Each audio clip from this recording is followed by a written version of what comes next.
Good morning again, my dears. It's just Miss Williams. This video is to show you how to get the A on the Cultural Wealth Project, and this is part 2.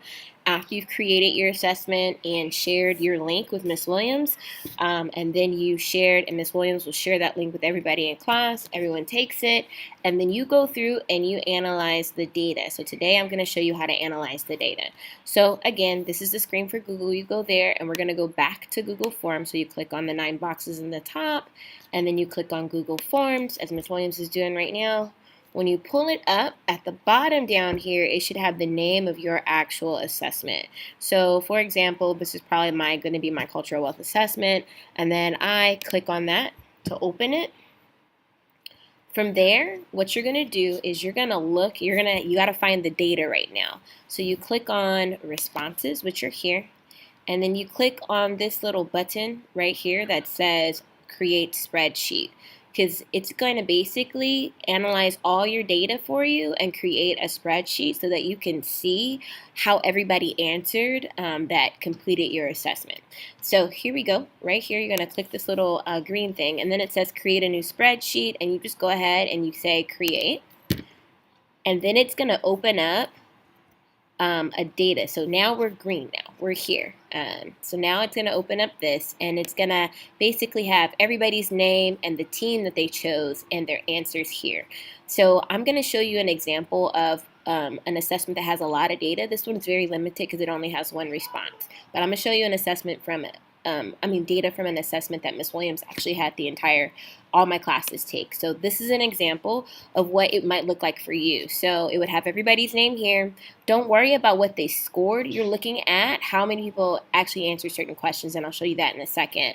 And so here you see that you have period number 4, and yours will say like, team 1, team 2, team 3, team 4, team 5. Mine has all my periods here and who took what and all that kind of stuff.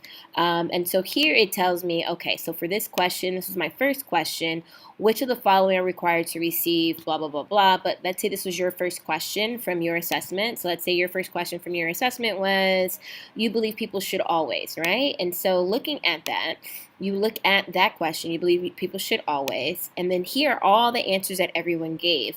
So you're trying to analyze the data as in, okay, how many people have chose the same thing?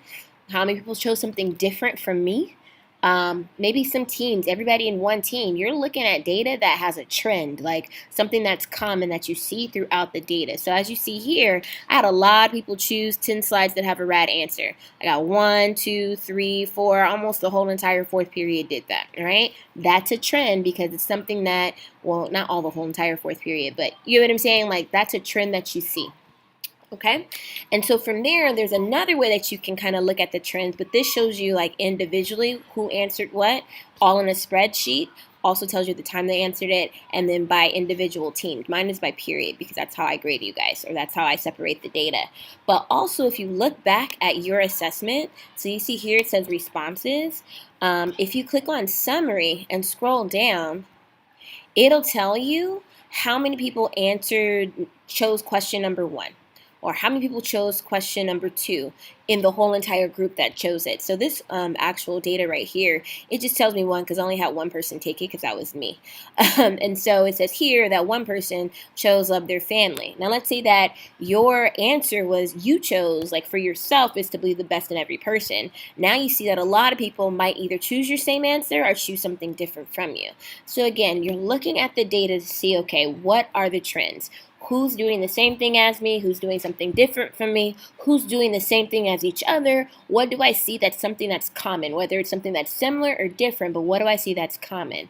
And so you need to choose at least 3 trends that you see in the data.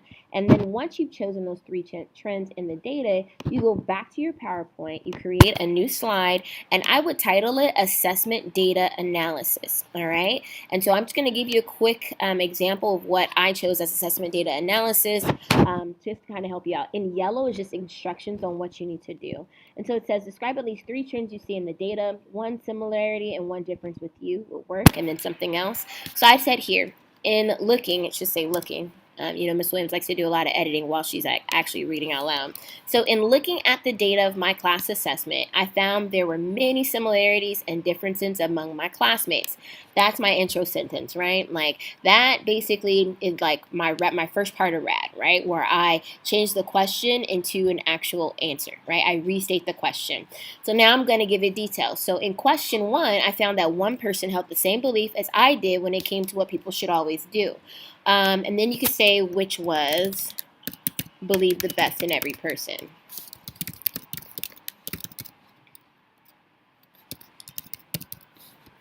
And then you put a period. I also found, so that's my first thing. I also found that team 5 held almost the same beliefs as team number 6, right? So that's something in regards to their favorite things to do, which and what inspires them, right?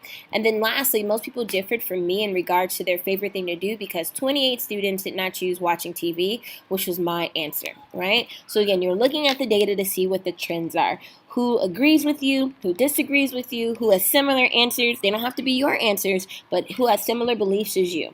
So then from there, you go down, and then you're going to, and I'm going to put this in yellow because this is another instruction. So now you're going to explain how this data shows the cultural wealth of our class.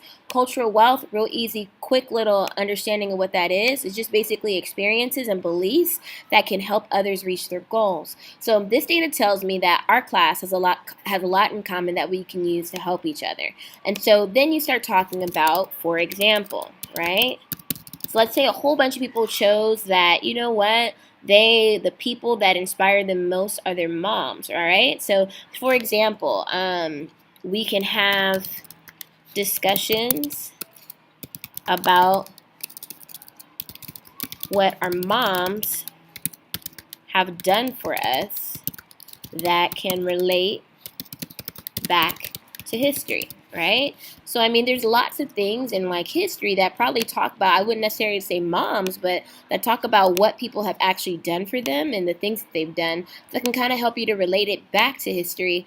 Maybe it's your own present history, your family's history, whatever it may be. You're using those things to kind of work together as a team, as a group, to push you forward. Maybe it doesn't necessarily have to be history. Maybe you want to make sure that, hey, you know what? If we look at all the stuff that we have in common, maybe we can work unified together to get to a common goal where we can help each other in reaching our goals in this class, particularly, let's say, to get a B in the class or to get an A in the class. There's a lot of ways that you can kind of make your answer for the last part of this particular question. So I know this was a lot of information. I don't want to overwhelm you. It's really not hard. And to be honest, Miss Williams loves, like I love, data. Like data's fun because you can see like a lot of things about people and the situations that you're in.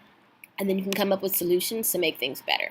All right, so which is one reason why I had you guys do this assignment.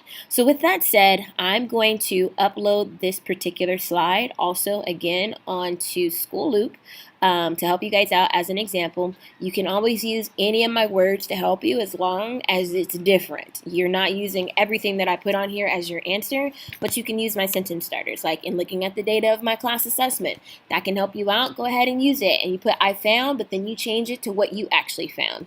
I don't have a problem with that. And so, so again, you can use any of the stuff that I use, but you cannot use the actual data itself. You choose your own data because your data is going to be different than everybody else's, and especially mine. All right, you guys, I hope this is helpful. Let me know if it's not. Again, if it is, you know I'm always here to help you out. Alrighty then, I will talk to you guys later.